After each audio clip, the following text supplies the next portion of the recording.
This presentation focuses on the formation and structure of a new library makerspace professional collective and the process by which it has developed its identity and purpose, functionality, routines and activities, and plans for expansion and growth to serve libraries across the nation.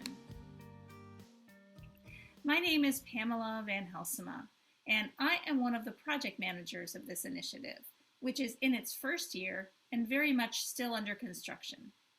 I have a background in the arts, maker education, and libraries. I formerly worked as a teacher librarian in Petaluma, California, at a large Title I junior high school.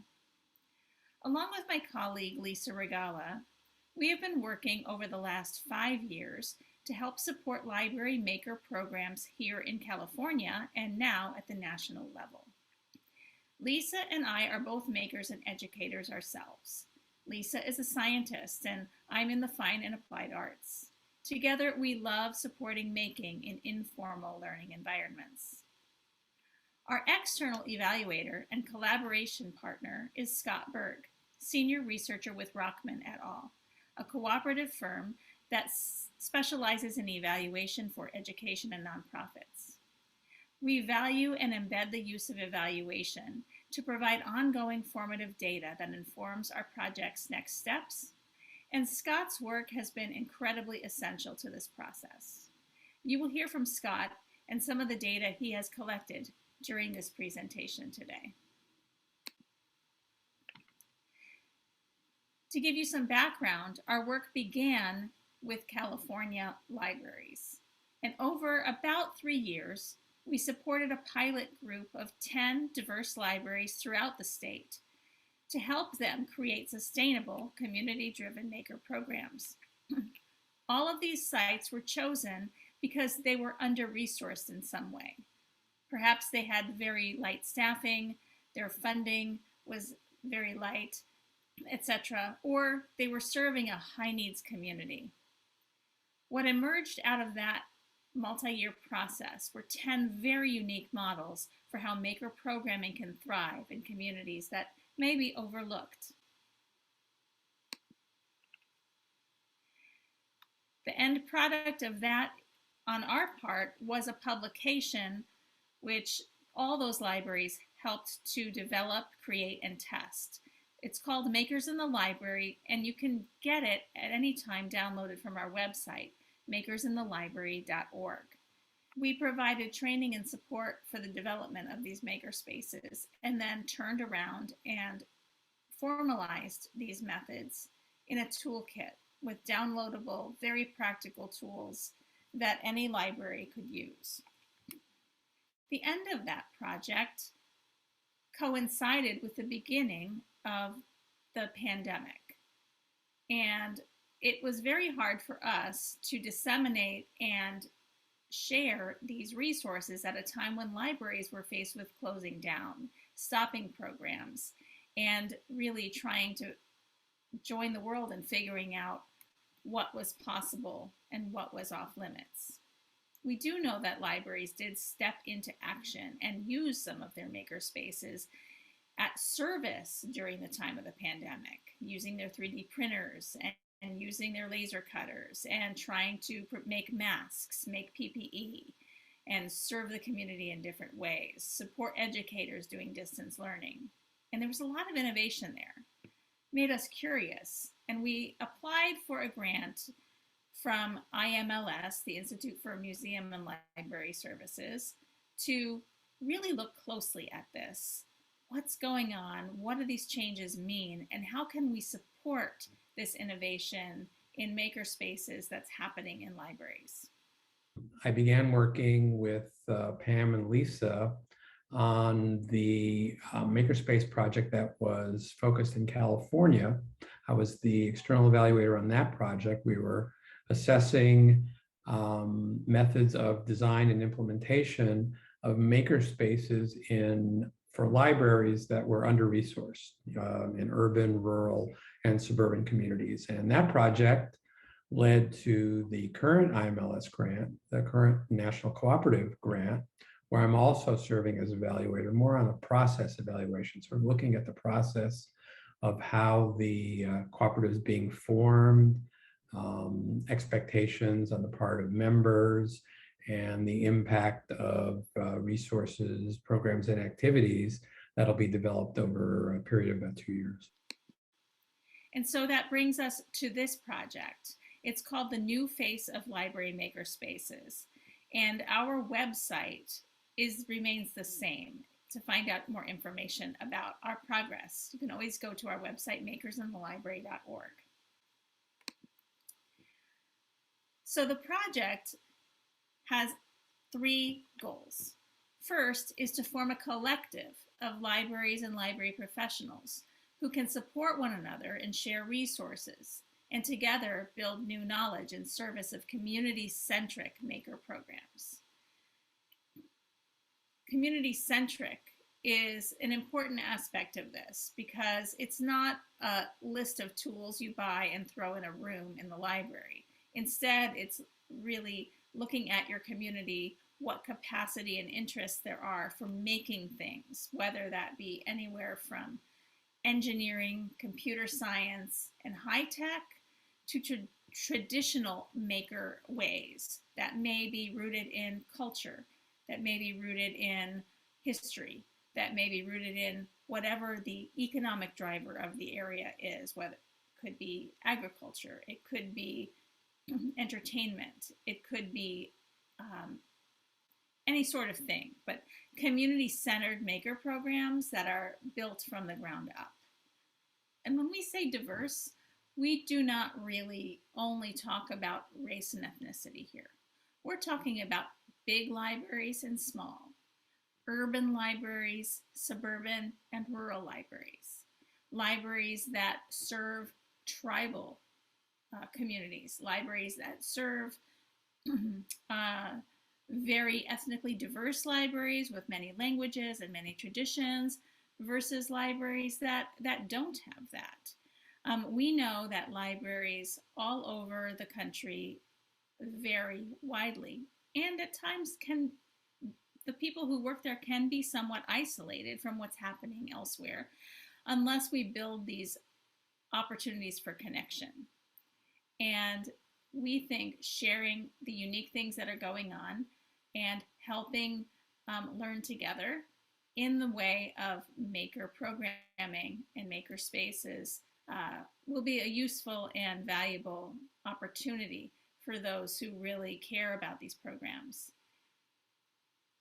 We also hope to identify what tools, resources, and strategies were innovated and adapted during the pandemic. We know a lot changed and a lot of cool things happened.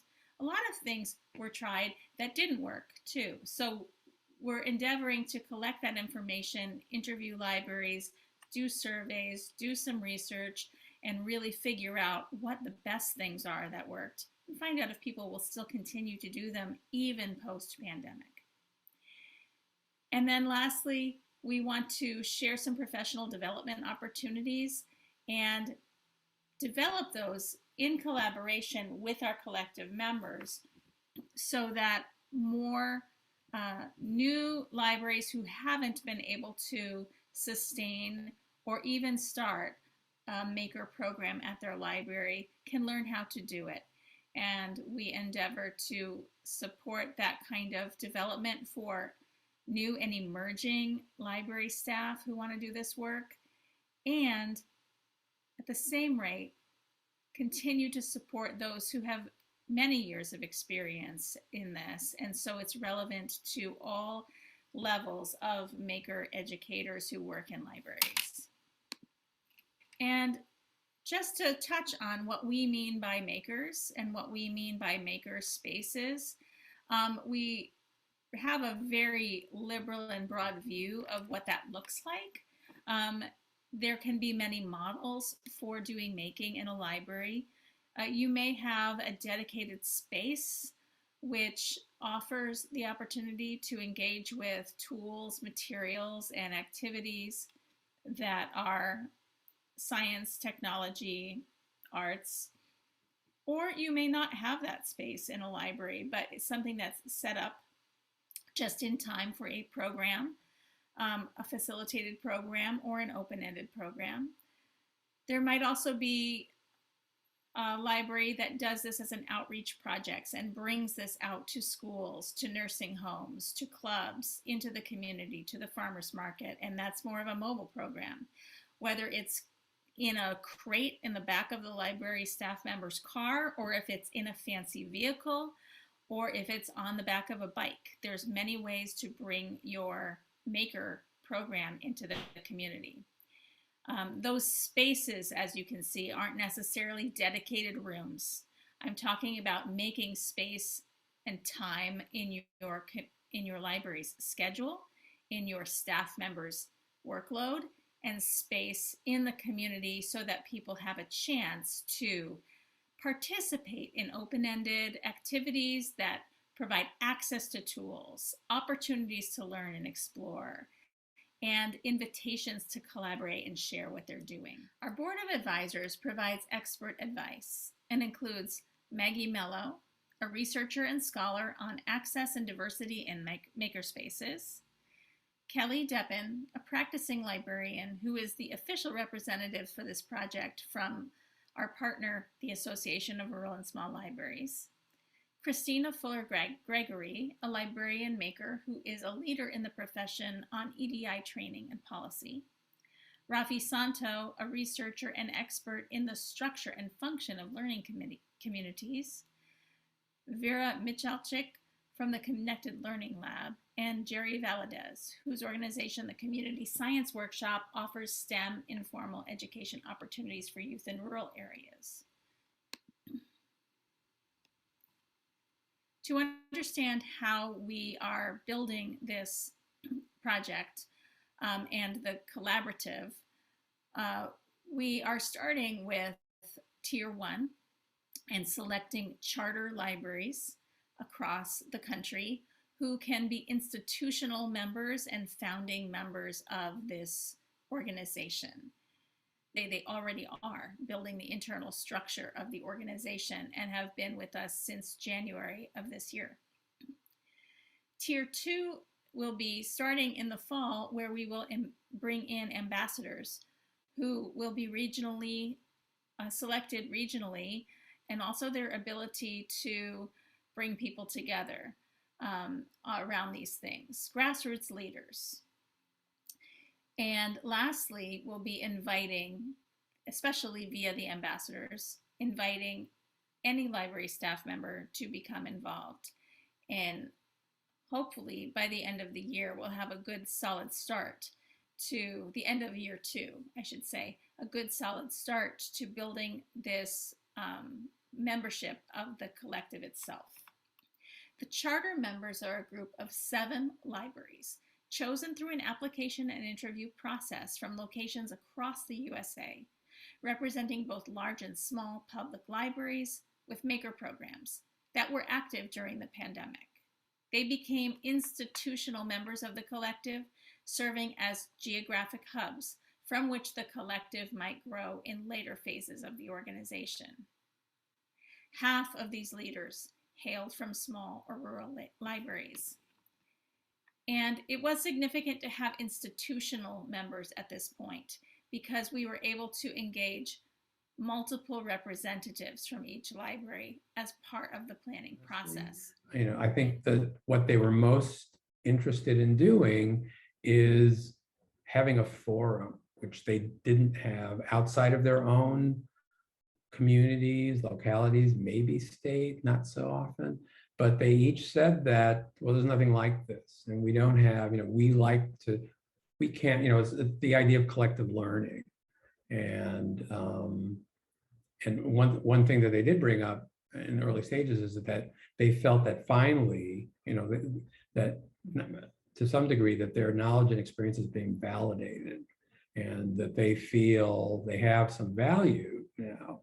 And you know, when you have a group of individuals who feel valued as professionals, who are energized by this concept.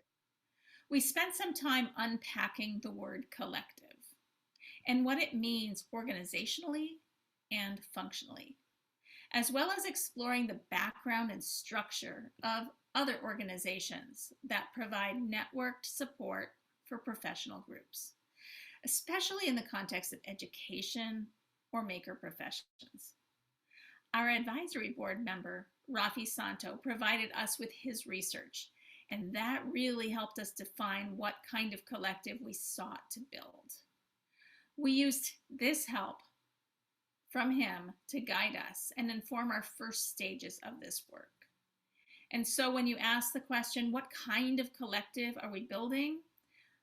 From the various different models, we realized we wanted to build what he calls an innovation, improvement, and knowledge building network, where there's no single highly specified program of practice that the entire network focuses on at once, but rather emergent and ongoing focal points for various subgroups within the network and varying degrees of coordinated action around those different issues. A key part of this model is that it allows great ideas and initiatives to emerge from members of the organization, a more grassroots empowerment approach, yet still be connected and collaborative too. So you might be wondering, how do you go about building a distributed, diverse professional network? Well, here's how we got started. From the start, in January 2022, time and attention were invested in first building relationships within the charter group, offering opportunities to talk virtually to one another in small groups using Zoom or having phone calls, and share details about their libraries and programs with each other. Remember, these libraries did not know each other before. Twice a month Zoom meetings for the whole group, followed up with conversations via Slack and Zoom, and sharing information and drafting plans using Google Drive, helped us to discover how we might work collaboratively during this formation period. We used evaluation as a helpful tool, and through interviews, our evaluator found that the libraries actually did appreciate, once they got into it, laying this firm foundation from the beginning. Each of the charter members have been involved at their own local level in some sort of resource sharing, and we're very eager for this kind of program to really leverage their own experience and knowledge and really be able to help other libraries across the country develop and sustain makerspaces. So they were very excited. These were kinds of individuals who were excited about starting projects from the ground up, innovators, risk takers. And in that respect, they didn't have a lot of expectations, or they didn't really hold the cooperative concept to a lot of expectations early on, because I think they understood, they had maybe a mature understanding of what it would take. And the fact that a number of the goals would be to sort of create the norms and operating processes of the collective. And so when I asked about goals, it was really focused on, say, two phases. The first being process-oriented, creating the relationships, building trust, establishing communication, that would lead to a foundation of an organization that could expand and involve other libraries at a later point in time. But they understood that that was a primary short-term goal, again, that creation and the necessity of doing that process work right away. And then the longer-term goals would evolve over time. All of the charter members who I interviewed, they all concurred about the importance of establishing norms for a number of reasons. They're all coming from different geographic areas.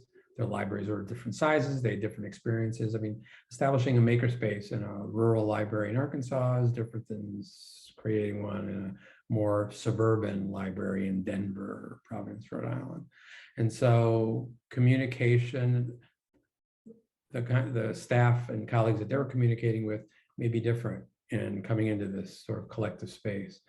So in order to do work collaboratively, they all understood that it was important that norms be established with respect to how one communicates, understanding roles and responsibilities, assuming a certain kind of risk and responsibility.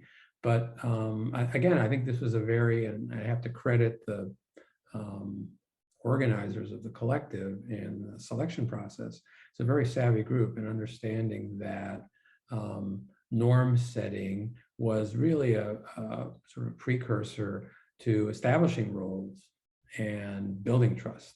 And that if you don't have trust with individuals that you know and create these relationships, nothing's going to be done. In my own work as an evaluator, one of the key things that I have to do, I come into a situation and someone sees, here's the word evaluation, and they get a little nervous. And so it's important that you kind of establish who you are, what you're there to do, the support you're going to provide.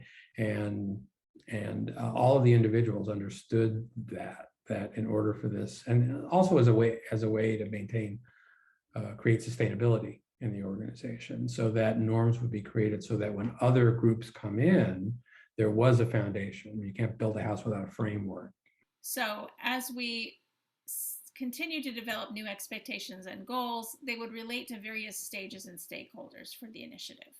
First, we set up a productive system of working together as a cohort group, just the charter member libraries, that center circle. Then in year 2, we have plans to bring in more leaders, as I mentioned earlier, the ambassadors, that will help with the growth and also representation to more folks. The group is still defining and working hard now on the member experience, that teal color ring.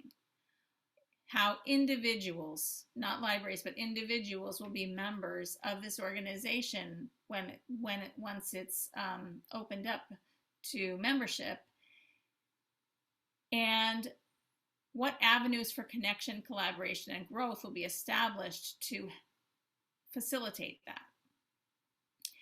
But there's always also in the back of our minds a larger vision to bring more awareness and support for the work of library maker programs in the field, and to change who it is who's making, who leads, and better represent the communities that these libraries serve in the larger field of librarianship and making. So the group's set to working norms and processes for the leadership group, that center circle, and how we would work together as charter members. And if we would make consensus-based decisions about how and what we would work on and prioritize at this beginning stage of the organization. Also worked on crafting an identity and structure for the group, which we're going to describe in more detail. And then while the collective has started out with public libraries, I just wanted to note that the project holds on to a long-term vision for encapsulating other types of libraries in this collective, including academic and school libraries, tribal libraries, and more. It's just at these beginning stages, the interest level was very high in public libraries, and so that's where we began. And one of the goals, I think stated goals, is to inform the field about opportunities and challenges in this space, what other libraries are doing. So to that effect, we worked with the team, the evaluation, I should say, team, charter members and staff are all involved in every facet of the evaluation in terms of instrument development, analysis, reporting. Everybody reviews reports.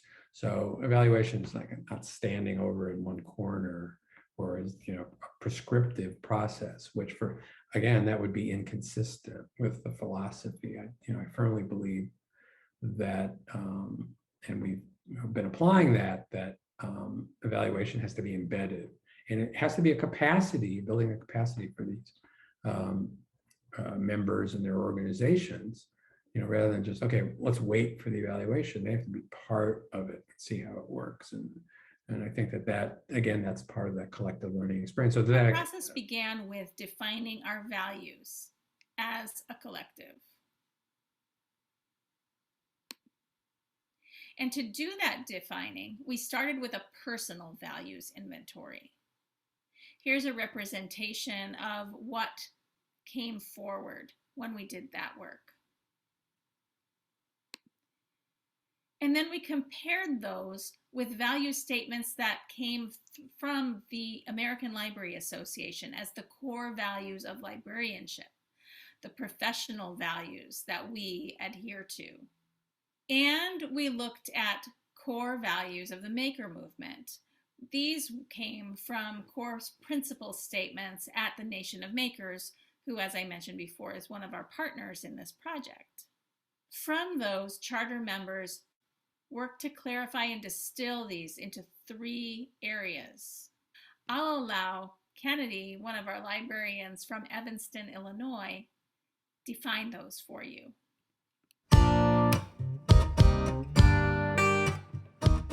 As library maker staff, we are in a constant state of learning and growth. Because we don't know everything, we want to offer a network to share knowledge, resources, and mentorship. Members are open and supportive of different approaches to learning.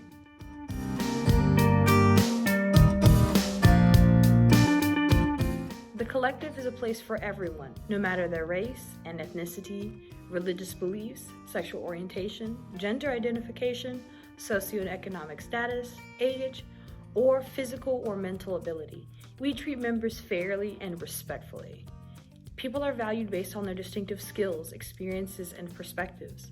We recognize and embrace the uniqueness of each individual and their contributions to the collective.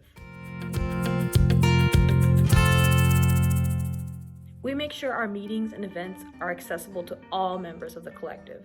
We come together as professionals regardless of position or titles in support of learning and each other.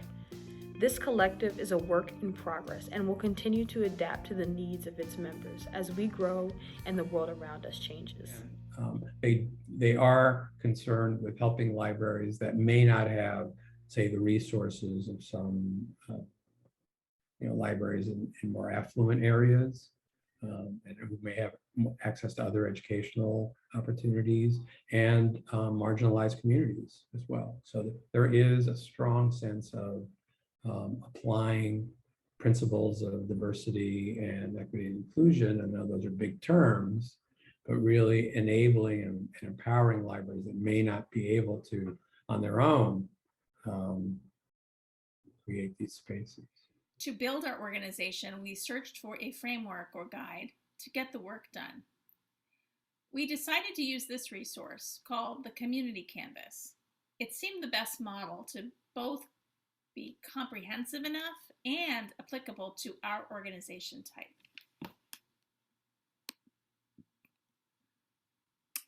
It divides the work into 3 distinct areas: identity, experience, and structure.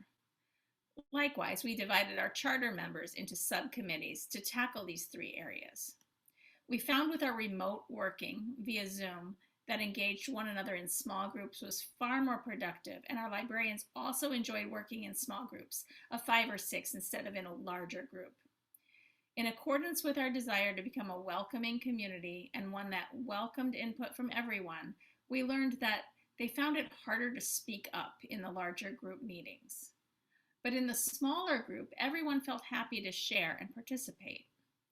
At the same time, folks wanted to know what the other groups were doing, so we still hold larger meetings so that these 3 groups, identity, experience, and structure, can report back to others, collect feedback, and often that feedback comes asynchronously via Google Drive or text or Slack, if not in the meeting itself. We feel like that these discoveries are important to remember and continue to take into account as our organization grows and aims to be a welcoming place for new members, and so that they feel comfortable sharing their ideas and input. So I'll give you a little background on what some of these 3 groups are engaged in at the moment and what they've accomplished so far. About member identity, one of the questions asked is, who is this community really for? And if it's not clear to you already from what I've said, here's some more detail. What is the profile of the community's most active members? So we're saying that we want the people to join this collective who are actually employed or involved with, it could be as a volunteer with a library, and being part of the Makerspace or Maker program staff. And we are sensitive to using the word makerspace.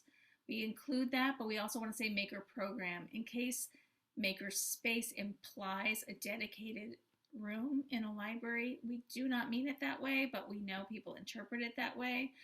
So a maker program or maker staff. We also feel like those who will be part of this should or would have a passion for making, especially the most active members, a personal motivation for being there. We hope that they're innovative, looking for new ways to do things. They're organized, engaged, and networked, because that's why you join this, so that you can connect with others who are doing the work. They have an enthusiasm for helping others and embrace the maker mindset. They're leaders in program development, advocacy, makerspace management, outreach, accessibility, and/or space creation. And most likely focused on public libraries, but we do not want to limit it if somebody from a different type of library would like to join. We just feel like most likely the most active, the most visible, the most actively engaged and contributing members, at least at the start, will be those who are in public library spaces. And then what are we really hoping to achieve? Well, we hope to connect and support library maker staff of all levels of experience. And so if folks are new, we don't expect that they are going to be the ones sharing the most, although they can. And we do hope that those who have the most experience are happy to answer questions and contribute as well. Recognize the experience and strengths that library maker staff bring to the collective. And that's really important because it may be the first time that that acknowledgement is coming through to library maker staff. It could be that they are not getting that kind of acknowledgement and support. So we would like to amplify that and highlight that and shine a spotlight on those strengths and experience and what they contribute to the community, to their patrons, and to the institution, their library, as well as the field. And we hope that we can create a safe and welcoming space so that no matter what the question, there's no dumb question to ask. There's a really experienced group who can give great tips, information, and resources. And then lastly, we want to equip and advance library professionals to be leaders. So support them in writing grants, support them in doing research, support them in developing new ways to do things and prototyping and testing and sharing and building together. So we also hope to provide professional development opportunities, or help point people in the direction of professional development opportunities, so that no matter where you are, you may have those connections and access to knowledge so that you can grow professionally via the library makerspace work. Now, about identity, not just our purpose and who we're serving, but what do we call ourselves? And our grant has a name, our website has a different name. Our project in California had a name, but they're all different names. And the collective itself has had some ad hoc names, but we really are working right now on naming our organization and coming up with an identity, a logo, a style, and we're not sure what that is yet. So we just are in the process of selecting our designer who we're going to work with, and that's going to take us through the summer. And by September, we're hoping the identity subgroup is working on that, and we are hoping to have that complete so that in the fall, when we bring on our ambassadors and we try to do more public-facing work, we can do that with a consistent and appealing and exciting new visual brand. Our structure group has been working on that scaffolding and that foundation. So first of all, looking at the roles and responsibilities of members and leaders in the collective itself and how decisions will get made. So who gets to make decisions and how we make decisions, and what authority is delegated and to whom, and how we decide on things. Are we going to vote? Are we going to need consensus on certain topics and certain types of issues?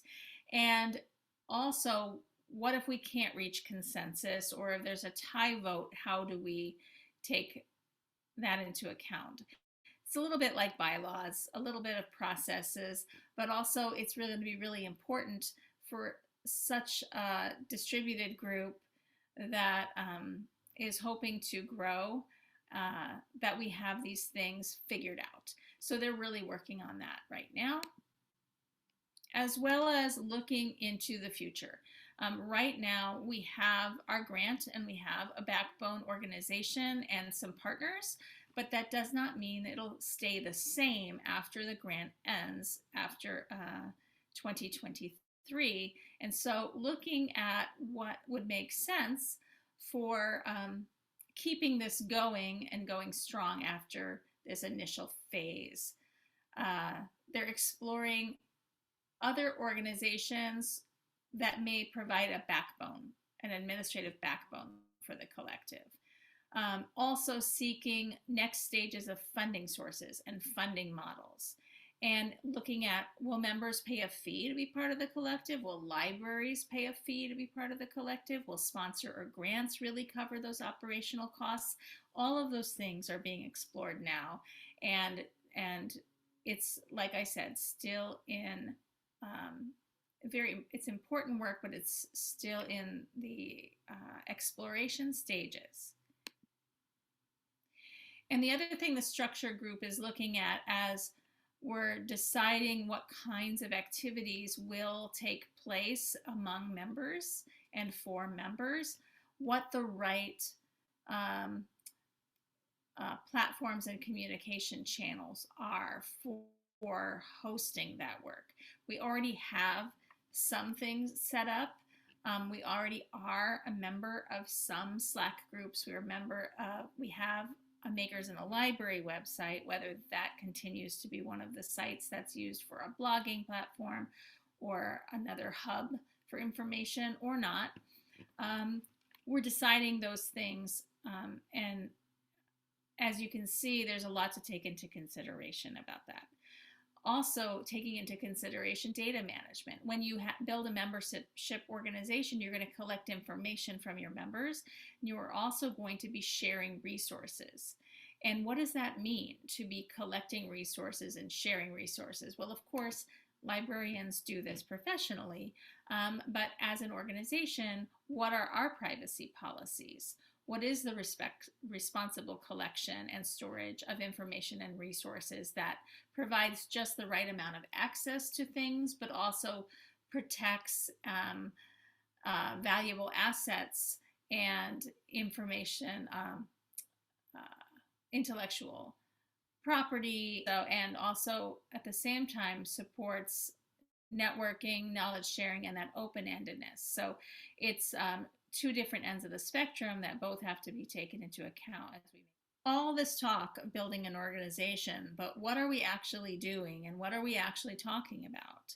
What will be the area of focus for the collective, and what problems will the group tackle? Well, you may be wondering this, so let me share a bit on how we're getting into that. And it's really focused on the group called experience. What is the experience? What are the habits, the routines, and the activities that members will engage in?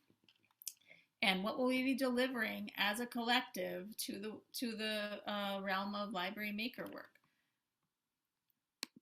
Well, as I mentioned early on, that one of the goals was to survey libraries in regard to how their program content and models of program delivery shifted over the pandemic.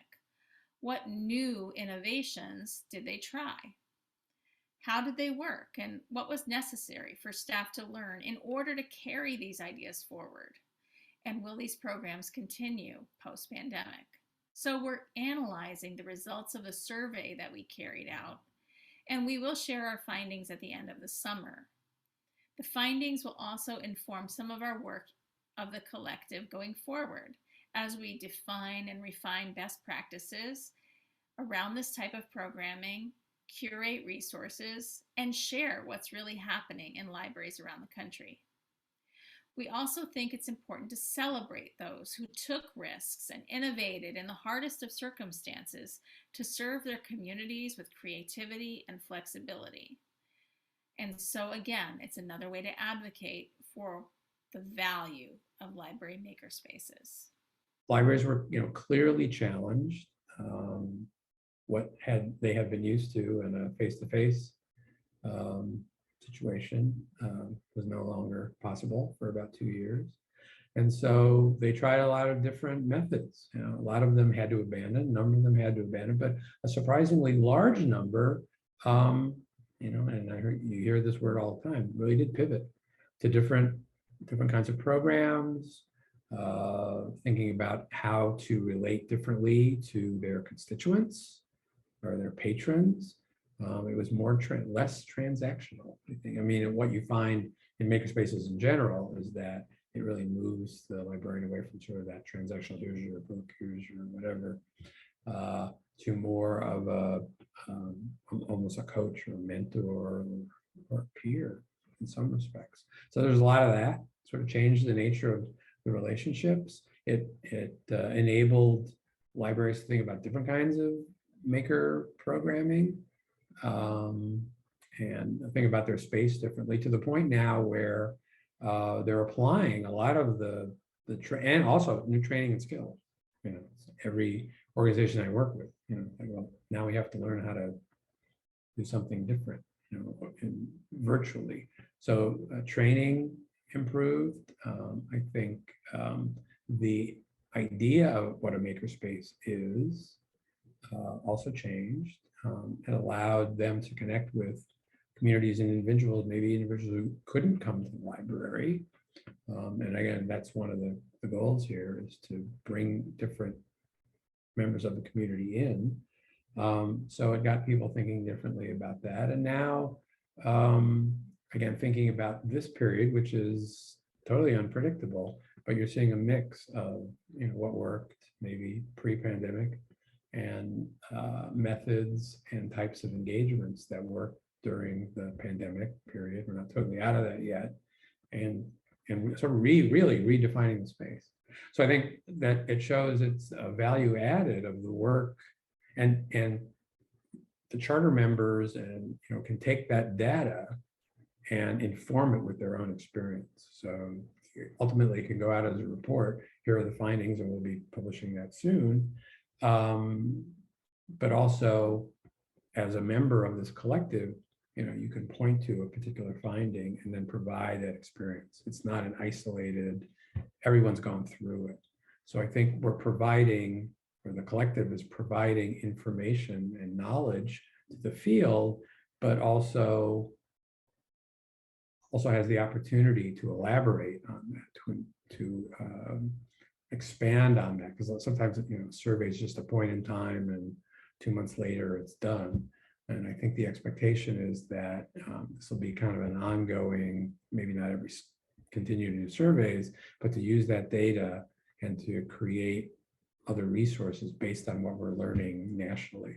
So I think it was a very good first effort on the part of the collective to establish itself as a source for information, both in a reflective state, but also prospective. And I'm sure there'll be some work that we'll be doing looking at trends as well. But all these trends are obviously informed by what's happened in the current past. So our libraries worked together to define 6 common problems of practice that exist for all types of library maker programs and makerspaces, and are setting these up as areas to work on as a collective. The first is making a case for the program itself. Making is not clearly defined, and therefore it's difficult to convey its role in libraries to the people within the library, to your own administration and board, and then to potential funders, community members, and others who may want to engage if they only knew its value, if they only knew how wonderful making and makerspaces can be. And so we may engage in research and collecting and defining that case so that it can be shared and can be used by library makerspaces no matter where you are. And our collective can work on that advocacy work together. The second problem defined is related to marketing and attracting new audiences. This kind of outreach, exposure, and inviting media that can bring people in is not always easy to achieve, and not every library has a marketing department or has people that can do that outreach outside the walls of the library. Especially in smaller and rural libraries, it's very challenging. But collectively, if together we could work on strategies and work on media that can be shared and used, how might we be able to help with that kind of visibility, and also make these outreach and marketing messaging and visuals be appropriate and culturally relevant to the folks that you're really trying to invite to your program. The third program is about overcoming cultural and socioeconomic barriers to engaging in the library program itself. That has something to do with the design of the space as well as the design of the program, content, and delivery. Maybe your program needs to take place outside the walls of your library and go to where the people are, whether they have physical limitations for accessing the library, or maybe there's no public transportation or no way for them to get there. Maybe there's language barriers. Maybe all kinds of things could be the case. And how could that problem be addressed in the actual design and delivery of the Maker program itself? Problem number 4 has to do with staff training and confidence and professional growth opportunities for people who work in libraries, specifically in this type of program and this type of work. There isn't a shared established framework for training library personnel in delivering this kind of STEAM, STEM, arts, DIY work. And so this is definitely something that our collective could help develop and disseminate in the library profession. Nor is there really a step-by-step area and pathway for growth professionally. And we hope that this collective could provide some of those pathways for recognition and advancement for all kinds of library makerspace people, regardless of where you are. And we feel like some of the areas and the people, some of the rural areas that weren't at hubs that had tech, that were the emergent places of the maker movement when it began 15 years ago or so, maybe those opportunities didn't exist. So if we could expand opportunity to be involved in those as a professional organization, that would help meet some of our goals and mirror our values. Okay, problem number 5 has to do with operational challenges that just exist for delivering these programs at your library. And if we can share resources, methodologies, systems, the policies, the safety protocols, just share those so that they're easier to achieve and easier to implement and easier to train staff. That does help with sustainability as well, because you're not reinventing the wheel all the time. Some people are very inventive, especially during COVID, of we're going to have to shift our operations, obviously. Let's share those inventions. Let's share what worked and also share what some things that weren't working, and possibly what those factors were that made it so that they didn't work. Any kind of professional organization that has a platform so that folks can give and take and dialogue around the challenges and opportunities could be a benefit, and really help support innovation and support progress and limit the challenges next time around. And the sixth problem that we address is sustainability. The limited resources available for this type of programming, limited resources available for staffing, limited resources available to support keeping the machines and tools and materials available and in good condition and maintained, and any kind of funding so that more people can take advantage of these programs is always a challenge. So how could our collective work together to find new sources of funding for the programs and share that wealth so that we can all feel confident that we have a pathway in the coming years and that our programs have a firm foundation and resources to make them happen. So in order to address those different problems of practice, we could do that in so many different ways. And we are not dictating one way or two ways in order to do that. And we're allowing the charter members right now to start doing some prototyping on ways to do the work. And we will keep an open mind on what are successful and appropriate ways to do the work on these problems of practice. You heard the example of us starting out with the COVID survey by delivering a survey and now reporting on that survey. And then we'll be taking the survey results to build on new opportunities based on what we've learned. And those things that we're building may take the form of video, may take the form of blogs, may take the form of, program models or examples or templates. They may take the form of gathering groups together and having a little mini conference about some of those findings. We are keeping an open mind, and we want to listen very closely to the people who will be members of the library collective and find out what is accessible and successful and the most useful to them. We're keeping an open mind to that, and that's why assessment and evaluation is so very important throughout our process as well. We want to always listen and find what works and what's helpful and what's of value. Members will want to be members of the collective if they find that it adds value to their professional life, and that is definitely our goal here. So these are just some examples of types of engagement and types of media and types of opportunities and routines that we may offer, but it certainly isn't going to be limited to these choices. These are just some of the options. What we'd like to ask you is, have we captured the problems of practice in an accurate way? And did we forget something? Did we mischaracterize something? We would love your input. We also want to ask how we might leverage our collective power to address these challenges. Perhaps we haven't imagined what might be possible. And if you have experience or ideas or want to be involved in this effort, we very much want to talk to you. And so we invite your ideas and feedback. And probably the easiest way to do that at this moment is to email us at info@makersinthelibrary.org.